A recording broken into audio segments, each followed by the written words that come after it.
Weird segue. Do you use Evil Bone Water? I fucking love Evil Bone Water. Do I you love use- that man. Do you He's use it the on only yourself? reason I use it on me. I used it on me yesterday. I love the state of Florida because of that man. He Like, there's nothing else to love about Florida no, except there's for literally Evil Bone Water. nothing else to love about Florida except Evil Bone Water. He is a patriot amongst us. Do you use it on yourself? Yeah. What do you use it for? I got back in when I had COVID in 21, I got the fun COVID toe. I don't know if you've heard about this. I haven't heard about that. Tell me about your COVID toe. It's essentially gout. Like, it feels like gout. It looks like gout, but you like get it when you get COVID. And so for a while, I was actually like, every time I was getting infected with COVID, I was actually just getting gout. So I was getting it like every 3 or 6 weeks or something. People would call me and be like, "Oh my God, I saw you on Thursday and I tested positive for COVID the next day." And then 2 days later, my toe would hurt. I put it on that. Oh, did that work for you? So you have to keep it on there for that, but it made it incredibly bearable. Okay, because like I've been getting gout flare-ups, and maybe it's a COVID thing, but I've had that a little bit, and I had to soak it. So I had to, and it was like definitely not happening on the first 24 hours, but the payoff was a little bit down the road. Okay. And then I recently had like a calf strain that made my Achilles, like where the attachment is hurt. And I literally just like poured it into a Tupperware and just soaked my foot in it. And that shit saves my life. Oh, awesome. I love it. Yeah. So I kind of want to pump him up because I feel like Mark, like as the manufacturer, he can't say anything without getting in trouble with the FDA. Like he can't make claims about it. But if we sit here and say like, "Oh, it really worked for my Achilles tendon pain," like they can't sue us. I don't see a phenomenal amount of people per day. I think like my average is probably 16 people, 20 people. I bet I use it per day. I bet I use it on 80% of them. And we sell droves of it to people. Okay, I was going to say, so you use it in the clinic? Yeah. Like you use it like when you're swabbing points or when you're... it's cheat codes. No, if somebody's got a boo-boo, I'm putting Evil Bone Water on it. I just like keep it there. And then inevitably, I would say 50% or more of the time, if I spritz it on them, they're just like, sell me a bottle.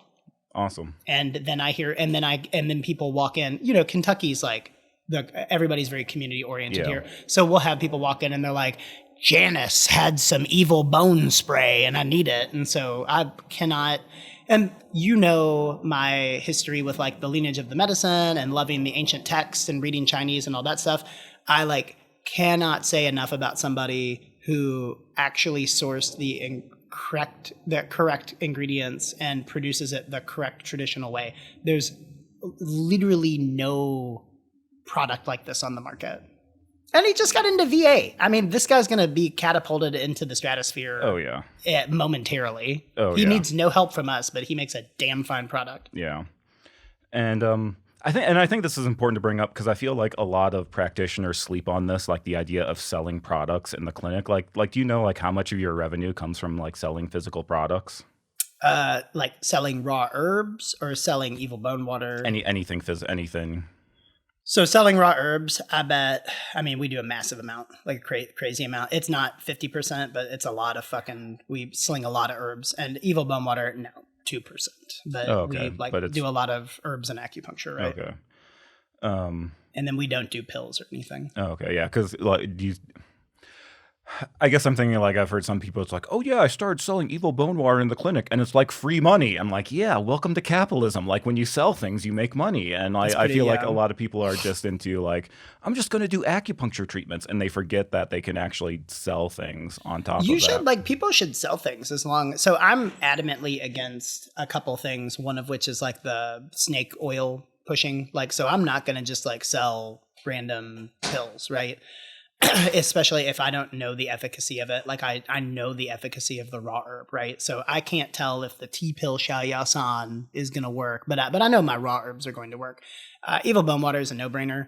And the thing that makes me the most comfortable with him is he's like, here's the price you pay and here's the market price. Do not charge more or less. And that makes me really happy because he is approaching the market the correct way.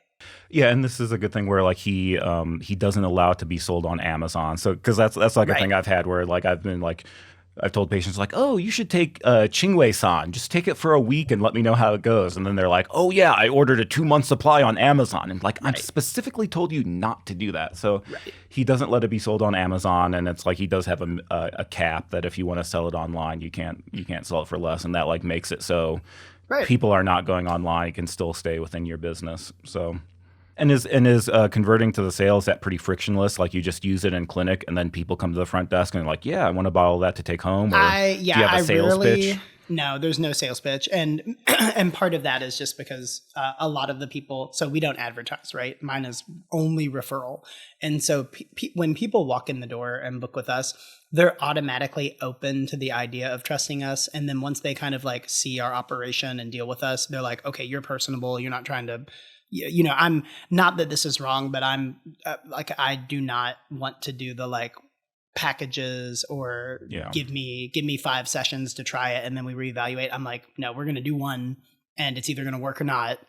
And once they kind of see that mentality, if I'm like, buy this weird shit in a jar, they do it. Yeah.